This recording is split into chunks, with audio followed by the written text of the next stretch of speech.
Greetings to everyone from around the world. I hope you're enjoying your summer and you're nice and comfortable sitting in your office or in the clinic.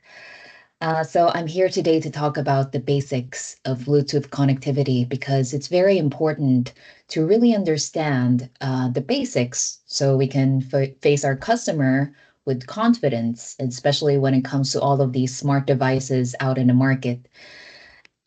This is the first part of the webinar series that is focused on improving your connectivity knowledge. And the second part will be in 2 weeks on August 30, where you will learn tips and tricks on how to troubleshoot common connectivity problems faced by your customer. That will be by Christina.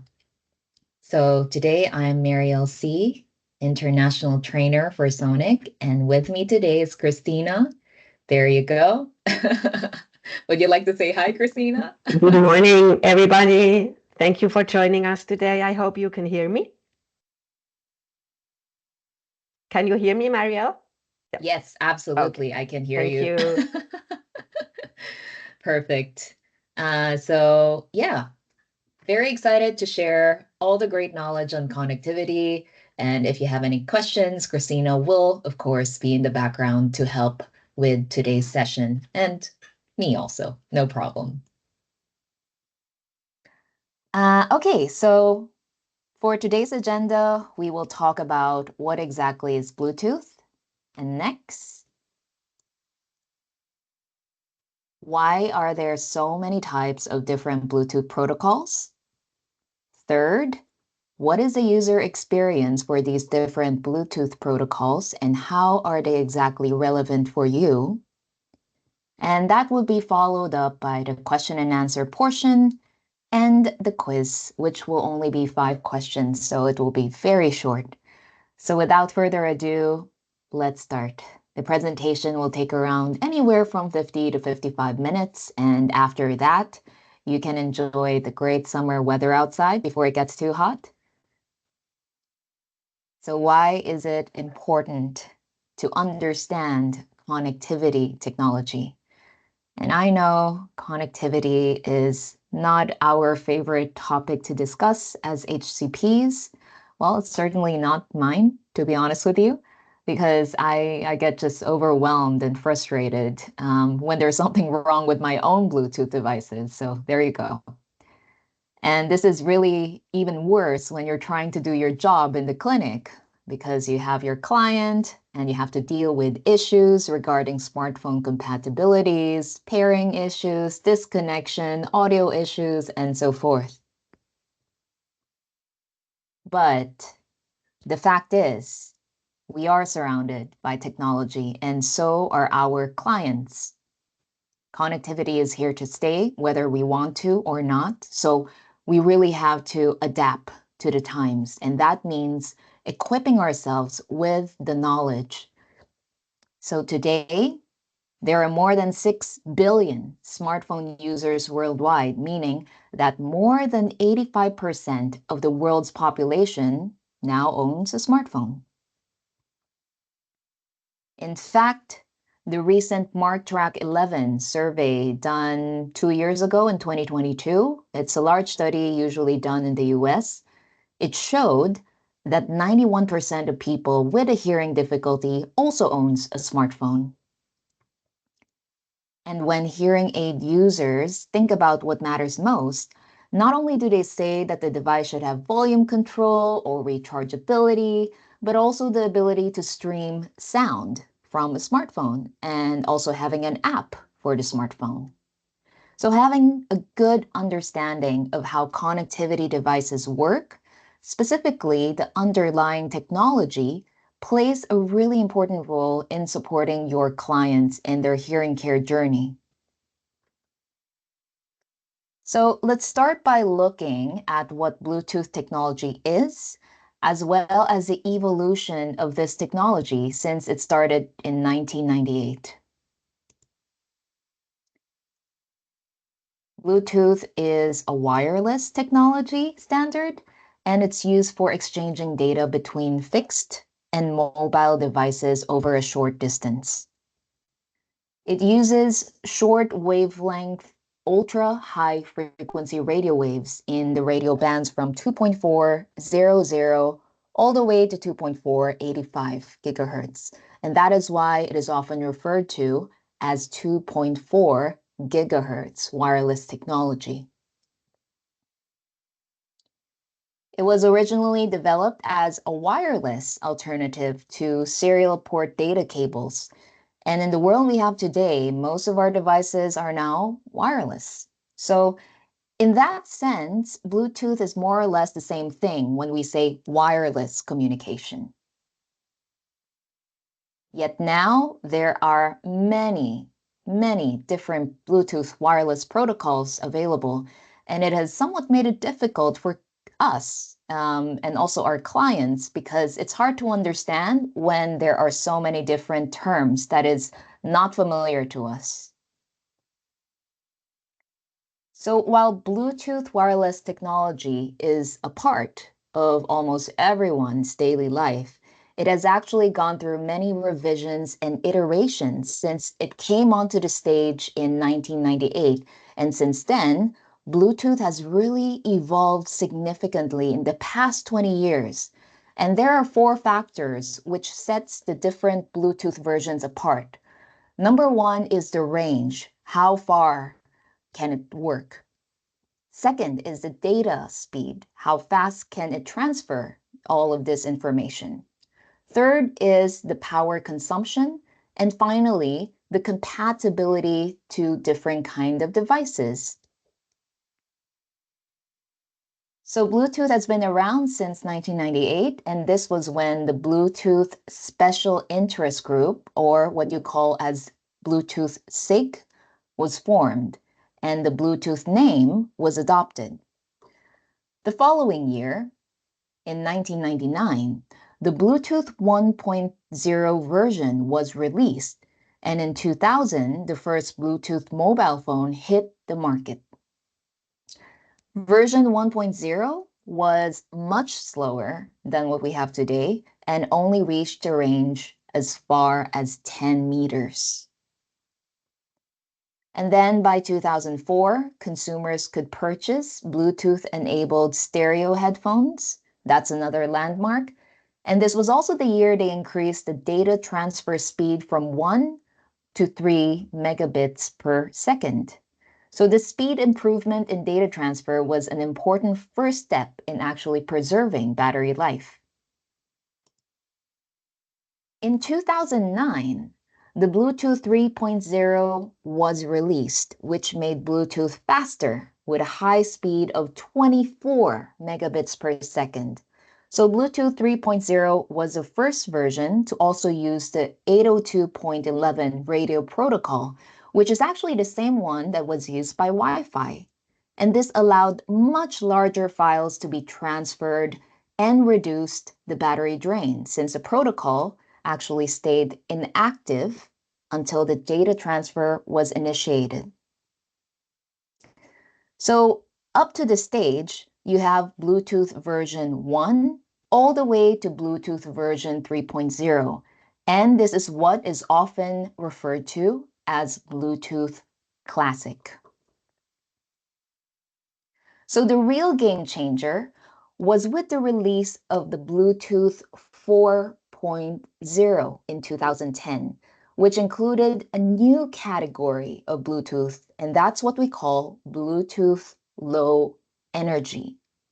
So in addition to the new Bluetooth Classic protocol, they added Bluetooth Low Energy in version 4.0.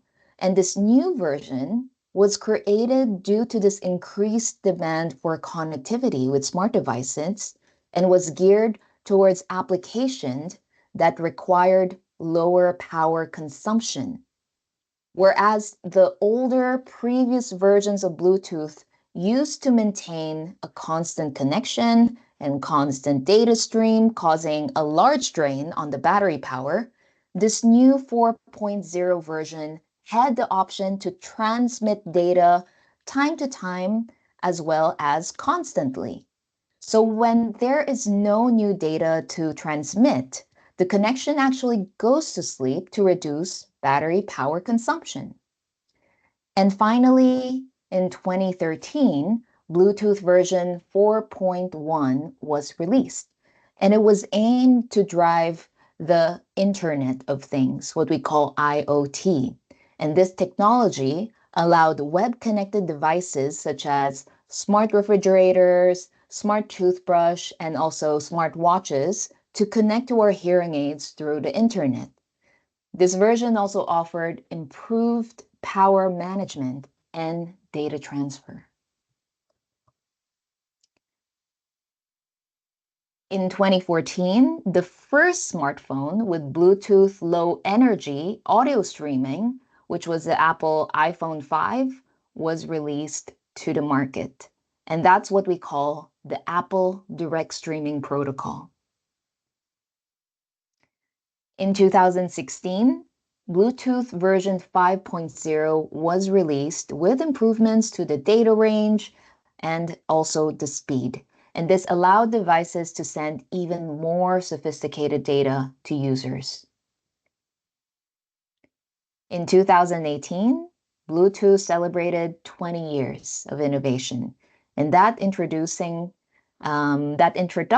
actually introduced us to this world without wires. In 2019, a new protocol, a Bluetooth protocol called audio streaming for hearing aids, or ASHA, was released.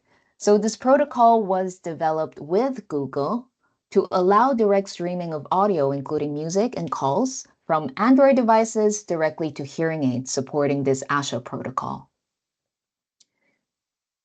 In 2020, Bluetooth version 5.2 ushered in another generation of Bluetooth audio.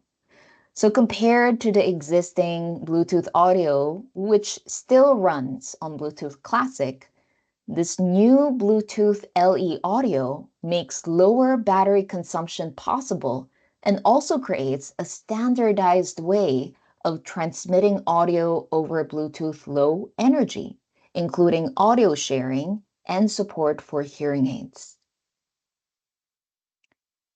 In 2021, Apple announced the addition of support for hands-free phone calls and video calls with MFI-compatible hearing aids. So that includes our sonic hearing aids. And this was possible through the Apple bidirectional streaming protocol.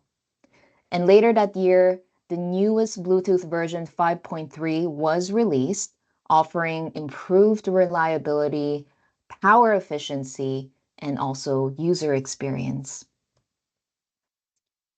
In 2022, the Bluetooth SIG group announced the completion of LE audio, and as part of this, a new Bluetooth capability was released. And that is what some of you might already know as Auracast Broadcast audio. So Auracast allowed an infinite number of listeners to receive a broadcasted audio signal directly to their devices, and this enabled shared and common listening experiences. And using this technology, audio can be streamed to hearing aids from private devices within the home or from public venues such as movie theaters, transportation centers, and also shopping malls. So what does the future hold for Bluetooth? According to Bluetooth SIG, the future will bring improved LE audio performance, and this will enable smaller and less intrusive hearing devices to be designed.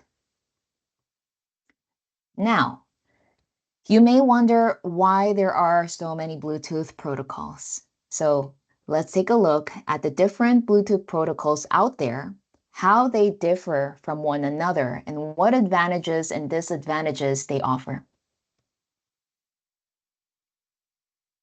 There are two Bluetooth protocols, or two main Bluetooth protocols we will first investigate.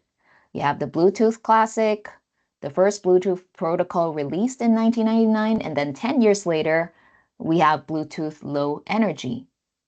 So Bluetooth Classic is used in many traditional wireless devices that stream rich content like video and audio. And up until recently, Bluetooth Low Energy has primarily been used for devices that need to send smaller bits of data, such as temperature sensors and also fitness trackers. However, with the introduction of LE Audio in 2020, it started enabling support for streaming richer content like audio, which was only previously supported by Bluetooth Classic.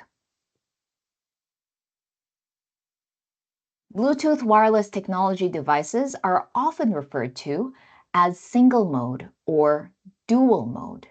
So when you talk about a single mode device, that includes either Bluetooth Classic or Bluetooth Low Energy, but it cannot be both. A dual mode device includes both Bluetooth Classic and Bluetooth Low Energy. So this means it can connect to both Bluetooth Classic devices and Bluetooth Low Energy devices. For example, because the smartphone in the middle is a dual mode device, it can actually connect to both headphones, what you see on the left, and also a fitness tracker using Bluetooth Low Energy, which is what you see on the right. So that's an example of a dual mode device. And one of the confusions around Bluetooth technology are, of course, the names and what they actually mean. So unfortunately, many different names and abbreviations, some official, some not, have been actually used over the years. So let's try to clear up this mystery. So there are two types of Bluetooth technology that we are interested in when we're talking about hearing aids.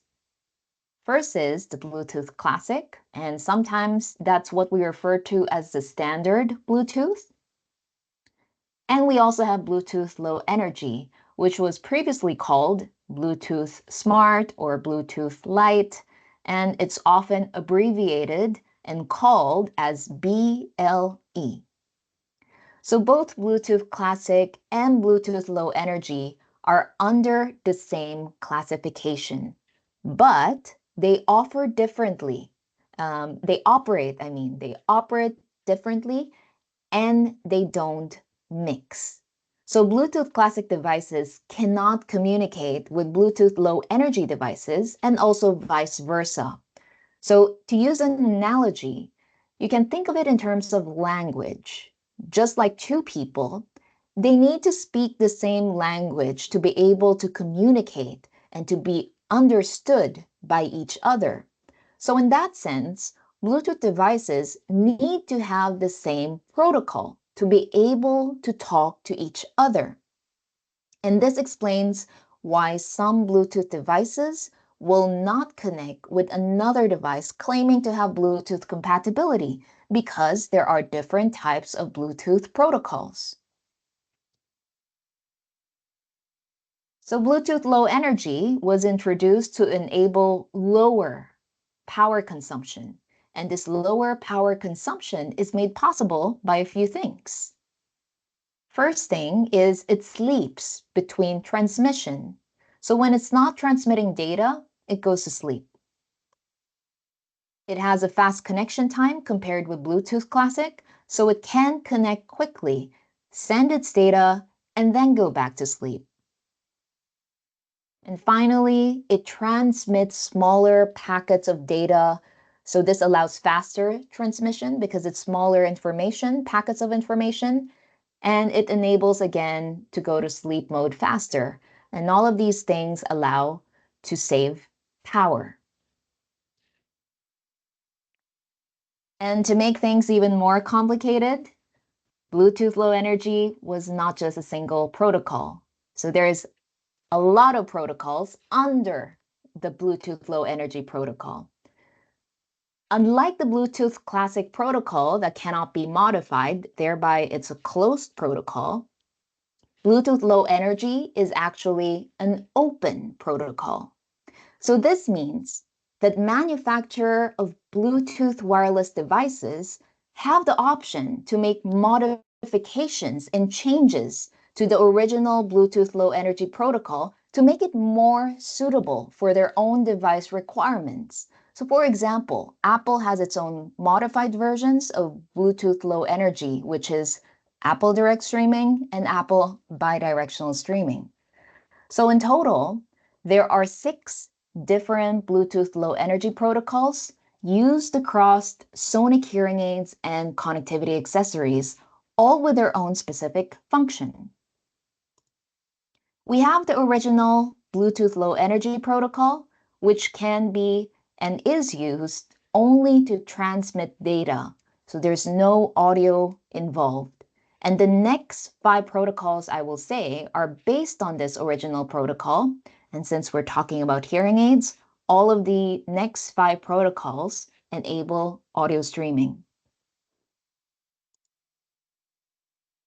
The second one is Bluetooth Low Energy Audio Protocol, which was specifically designed for audio in addition to enabling Auracast.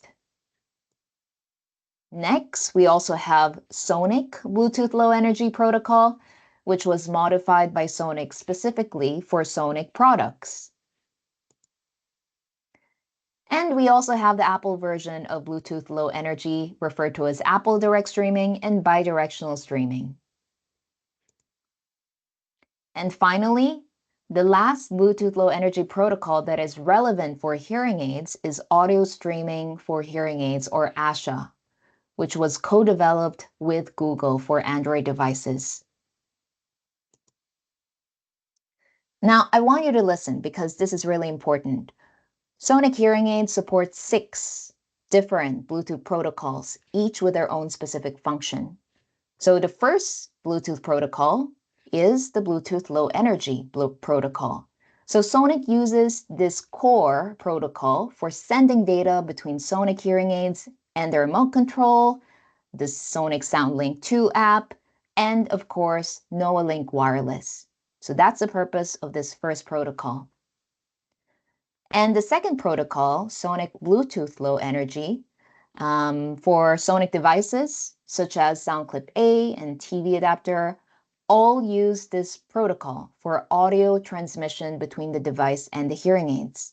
And it's also very important for you to know that SoundClip A also includes the Bluetooth Classic protocol for connecting to devices without BLE.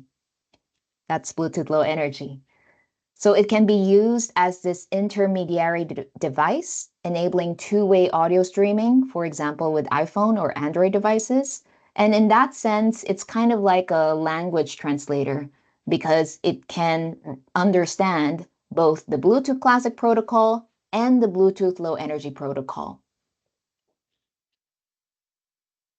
The Apple Direct Streaming Protocol allows direct audio streaming from Apple products to all Sonic hearing aids, and the Apple Bidirectional Streaming Protocol allows hands-free communication via two-way streaming. And last year, in 2023, Apple actually extended this one-way and two-way direct streaming to the Mac computer. So Radiant SE, and also Sonic A1 are compatible with this technology. Audio streaming for hearing aids supports direct one-way streaming from Android devices on the Android 10 operating system or later to a Radiant SE, and Sonic A1 device. And don't forget, best for last, the Bluetooth LE audio, and this allows hands-free communication for compatible Android devices. So together, these different Bluetooth Low Energy protocols, along with Bluetooth Classic, ensures that users have access to high quality sound from a variety of different devices.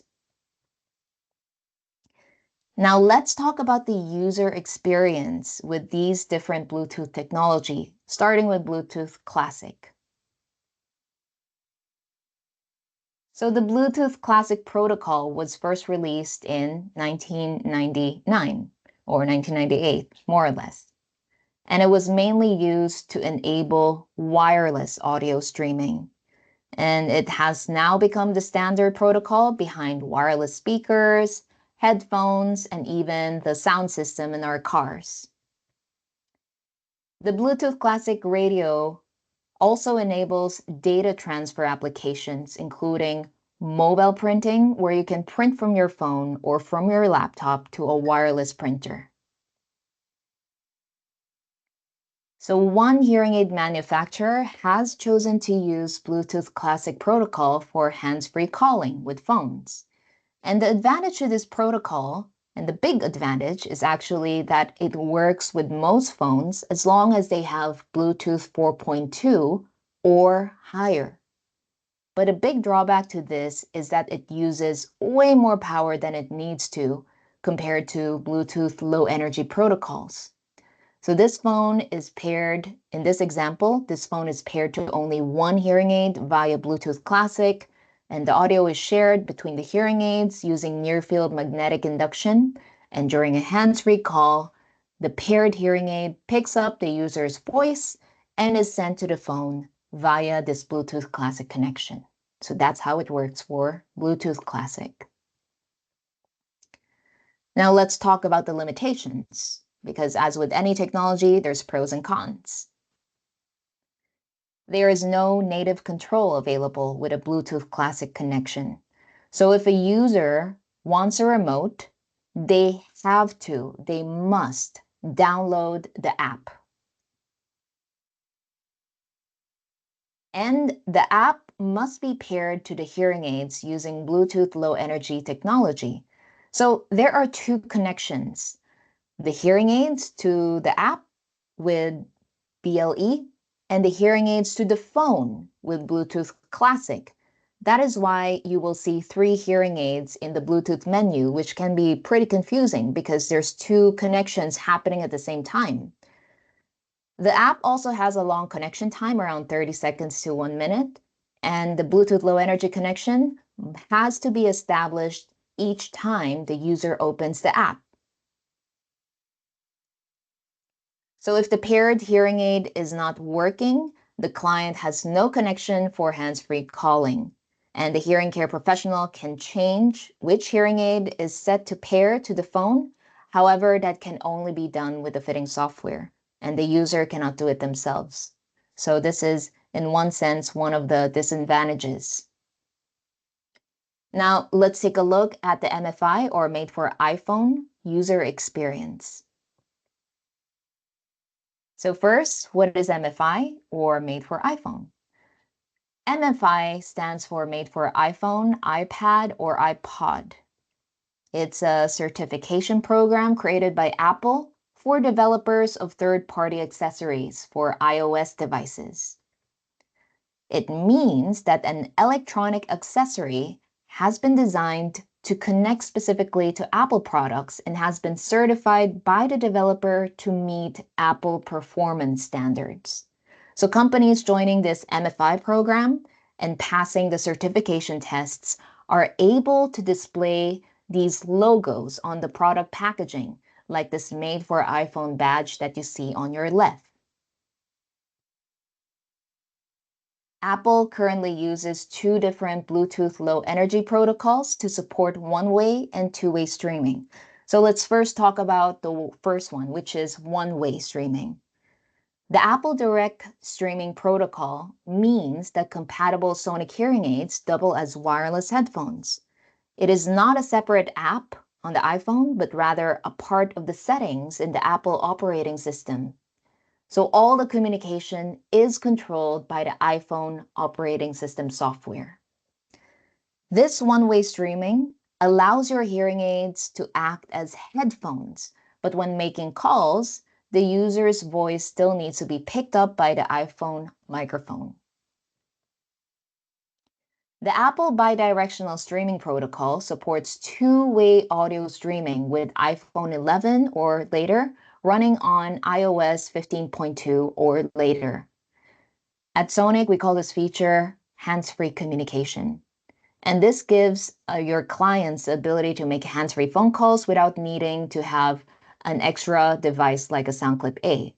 So the user's voice is picked up by the hearing aid microphones and then sent to the phone wirelessly onto their conversation partner, while the voice of their partner is streamed back wirelessly to the hearing aids. So the MFI user experience is really very simple and seamless. The user may initially be confused as to where to pair the hearing aids, since they're not normally paired in the Bluetooth menu of the phone, but are actually paired in the accessibilities menu. So you can go to settings, accessibility, and then hearing devices. The iPhone has native control, which means that the hearing aids can be controlled directly from their iPhone accessibility menu, and that the app, so in this case, the SoundLink 2 app or the Remote Link app is not needed in order to control the hearing aids. So for example, to adjust the volume or the program, this can be important and an advantage because for certain clients who are not familiar with the app or they don't know their ID or their password, so they cannot download the app, they can still control their hearing aids even without the app. And in addition to the remote control function that the iPhone has, they also have live listen and background sounds. So live listen turns the iPhone into a remote microphone, same as the Sound Clip A. So you give the iPhone to your conversation partner, and then within a distance, you can still use that to get this really good signal to noise ratio. Background sounds activate a sound that can be used for relaxation. So the client can choose between 6 different types of sounds provided by Apple. If you have any issues with the app, something is not working, you can always rely on the native control, which can be accessed in the control center or through the accessibility shortcut, the one that you see on the screen right now. So Apple takes ownership of the hearing aid experience when connected to an iPhone or iPad, since they produce the hardware and also the software, enabling better stability and performance. Apple's product support lifetime for the iPhone and the iPad at least is around 6 to 8 years, and the rollout of software updates occur globally at the same time. So you can be assured that you are getting regular updates no matter if your iPhone model is older or the latest model. It doesn't matter. You can rely on getting this constant update. So we have talked about the Apple user experience. Now let's talk about the Android user experience, starting with ASHA. So what is ASHA? ASHA stands for Android Streaming for Hearing Aids and is a Bluetooth Low Energy protocol co-developed by Google in 2019, first supported by the Android 10 operating system. It allows direct one-way streaming of audio, including music and calls, between compatible Android phones and hearing aids supporting this protocol. Note that there is still a limited but expanding number of smartphones supporting ASHA. So be aware of this before telling your client that their Android phone works perfectly with hearing aids, because it might not. The minimum requirements for Android phones to support ASHA is that they should have an Android operating system of 10 or later and Bluetooth 5.0 or later. However, and this is a caveat, not all phones meeting these 2 requirements will automatically mean that they can support the ASHA protocol, since this protocol actually needs to be activated and enabled by the device manufacturer before you can actually use it. So that's really one thing you have to be aware of. And the best way is just to try out the hearing aids yourself and test it. So sonic hearing aids with Bluetooth low energy technology that support this ASHA protocol can display this icon, this works with Android badge, as shown on the slide. So essentially, ASHA provides the same benefits of one-way direct streaming as the Apple direct streaming protocol, and this allows sonic hearing aids to double as wireless headphones. So Android ASHA does not have native control like the Apple iPhone, so the user must download the hearing aid manufacturer's app, and the hearing aids are usually paired to the phone via the app. So you need the app to control the hearing aids and also to pair the hearing aids. ASHA does not currently support bidirectional streaming, so the user will either need to hold the phone up to their mouth or use an accessory for hands-free calling. Unlike Apple, Google develops the Android operating system, but there are many different hardware manufacturers, and there is no single standard specifying how the hardware and software should interact. So for example, manufacturers like Samsung, they buy the external hardware and their own integrated circuit to make a Samsung Galaxy phone. And then they apply their own layer of user interface on top of an open source Android operating system. And this adds a lot of complexity, resulting in less stability and performance compared to Apple. And this is the same for other manufacturers such as Huawei, Xiaomi, Sony, LG, and hundreds of other Android phone manufacturers. They each have their own thing being developed without making sure if they're actually compatible with this ASHA protocol.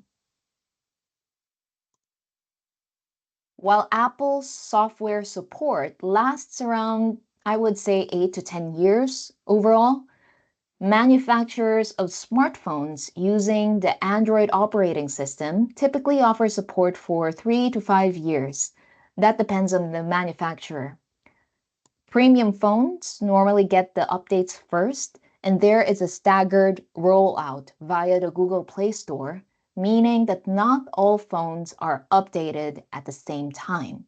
So if your client has connectivity issues, this fix might come later or maybe even not at all. It depends on the manufacturer. Finally, ASHA has been made available without any controlling or certifying authority that could check which Android phones are tried and tested. That is why even if different Android manufacturers launch devices which are ASHA enabled, most of them did not thoroughly test the streaming capabilities and stability of their entire system with the hardware and software combined. Now let's look at the user experience for users with hearing aids that include the Bluetooth LE audio protocol. So Bluetooth LE audio is this new Bluetooth audio standard designed for low power wireless devices, including hearing aids. Bluetooth LE audio enables new capabilities in the hearing aid, including two-way streaming, enabling hands-free communication for Android. And LE audio is basically the counterpart of Apple's bidirectional streaming protocol. But in addition to bidirectional streaming, LE audio also allows multi-stream audio for better synchronization between the left and right hearing aid.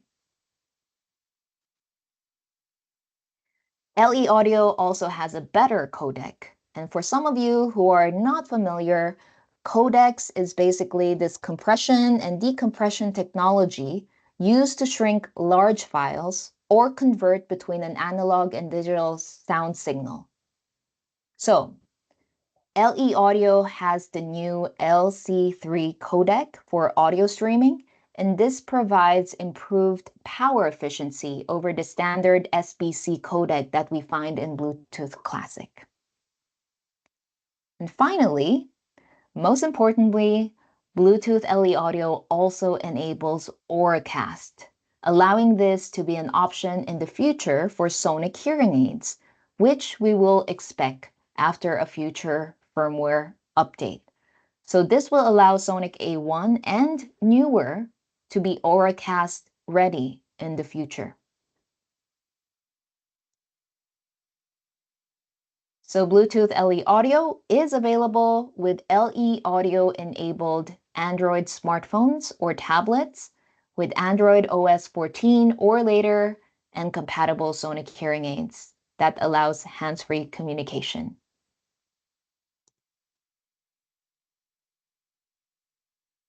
Bluetooth LE audio is part of the Bluetooth 5.2 standard, and it provides a standardized protocol for transmitting audio using Bluetooth Low Energy. This is a huge contrast to ASHA, which was developed without any certifying authority. Since LE audio is new, there are currently a limited number of compatible smartphones and tablets available. So the last time I checked, Google Pixel phones and also I think one Sony phone is for sure tried and tested 100% will work with LE audio. So that's really another thing because not a lot of Android users can actually benefit from this technology because phone manufacturers are just simply not prioritizing LE audio. So this is something that you need to also be aware of as an HCP so you can counsel and set the proper expectation for your client. And I really want to be transparent here because you really deserve to know what's happening so you're aware. We are currently dealing with also connectivity issues, especially with Android phones, which I know is the same for other hearing aid manufacturers. This is also what I hear. But be assured that we have a dedicated team in headquarters who are really, really working on this and prioritizing this. And once the solution is ready, you will get a firmware and app update later this year to help resolve a lot of these connectivity issues that you're facing now. So Auracast Broadcast Audio is a Bluetooth connectivity platform that is part of the Bluetooth 5.2 standard. And whereas a conventional Bluetooth pairing usually involves direct connection only between two devices, Auracast functions similar to a radio station. So it enables a broadcast of a Bluetooth audio signal that an unlimited number of people can tune into using their in-range Bluetooth audio devices, and it could be a headphone, earbuds, or hearing aids. But this is not only for hearing aid users. This is basically for anyone with earpieces that they use to listen to calls and music. Auracast has many use cases, including public broadcasts. So places like airports and train stations could broadcast announcement from each gate, and users can tune into this particular announcement. Concerts or presentations could also be broadcast, and users would be able to hear through their Bluetooth headphones or hearing aids. And conferences offering simultaneous translation services could also allow participants to listen to content in their preferred language. So multi-language broadcasts could also be used in cinemas. So that's really cool. You can go to another country, and then if that venue is offering a language in your own language, you can simply put on your earphones or your hearing aids and then listen to that translation in real time. I think that's amazing. Televisions in public spaces. Users can choose which television in a gym, waiting room, or airport to listen to. Sharing audio with others. So users could also share audio from their devices to others. So for example, if someone is traveling on a plane and watching a movie on their tablet, they can share this audio with their travel partner, all without any wires. Auracast broadcast audio requires three things to work. First is, on the left, you have the Auracast transmitter. So this is normally a Bluetooth device such as a smartphone, a tablet, a TV, or any other device that has an ability to send an Auracast broadcast. So think of this transmitter as the radio station. And then if you go to your upper right, you have the Auracast Assistant. So normally this is a Bluetooth device such as a smartphone or a smartwatch or any other device that is capable of scanning and selecting a broadcast. So think of an assistant as the stereo in your car, receiving the radio station signal that you choose. And then at the bottom, you have the Auracast receiver. So this is normally a Bluetooth device such as headphones, earbuds, or hearing aids, which is capable of receiving this Auracast broadcast. So think of the receiver as the car speakers playing the signal from the radio station. So how does Auracast work? An Auracast transmitter begins a broadcast that includes advertisements, which provide assistance with information about the broadcast. For example, the name, the content, the codec configuration, etc. And then the assistants scan for these advertisements and provide the user interface to enable users to see and select the broadcast that they want to join. And this is something like, when you use your phone to look at Wi-Fi networks and which network to join. And then once a broadcast is selected, the assistant provides the receiver the information it needs to join the broadcast. Then the receiver will hear the audio stream from the transmitter. Now let's use an actual example. So at an airport, each gate, let's say, has this Auracast transmitter. And the transmitter transmits a broadcast that includes advertisements, which provide assistance with information about the broadcast, such as the gate number. So in this example, the user's departure gate is B25, but they're also, of course, close to B26 and 27. So the user's smartphone scans for Auracast advertisements and enables the user to select a broadcast to join. The smartphone shows that there are broadcasts from gates B25, B26, and B27. The user selects B25 announcements, as that is their departure gate. And then once Gate B25's broadcast is selected, the smartphone provides the user's hearing aids the information it needs to join the Gate B25 broadcast. The user is then able to hear any announcements from Gate B25 through their hearing aids.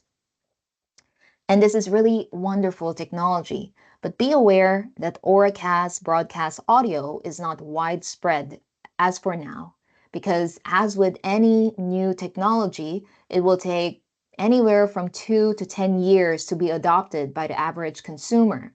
But the future definitely looks bright for this technology, and it holds so much possibilities for hearing aid users going forward. Good. So we're finished with the presentation, and let's move on to the next part. So we have the connectivity resources. We offer several resources to support you on your connectivity journey, and that includes this guide on the left for hands-free communication with sonic hearing aids and the Windows PC if you have one. The one in the middle is a troubleshooting guide for hands-free communication and direct streaming on Android and PCs with LE audio. And the last one is a guide for hands-free communication and direct streaming with a Mac computer. You will also get the handout of this presentation later today, along with the link to watch the recording in case you missed anything and you want to watch it again. Now you guys know the drill. Get your phones ready, open your camera app. Feel free to do the quiz if you want to test your knowledge. And if you also want a certificate for today's webinar, just do the following. Get at least half of the questions correct. So at least 3 questions correct, and you easily pass. and send me an email then with your complete name that you want to be written in the certificate. Right? There is a QR code, so I'll leave the slide on for the next 10 minutes. Then you can just scan and answer it in a few minutes. And yeah, with that, I think that's the end of today's presentation. You know what I'm going to say next, which is thank you, as always, for taking a time out of your busy schedule to attend this webinar. And as I mentioned before, don't miss the next webinar because that's really where you can put into practice your knowledge and you can follow the steps that Christina will outline so you know what to do the next time a communication or connectivity breakdown occurs. Yeah. Excellent. Yeah. Thank you so much. Looking forward to seeing all of you. And for now, I wish you a wonderful weekend wherever you are. If you are in the cool, in the heat, enjoy and see you again in 2 weeks. Bye. Bye-bye, everybody. Have a good day.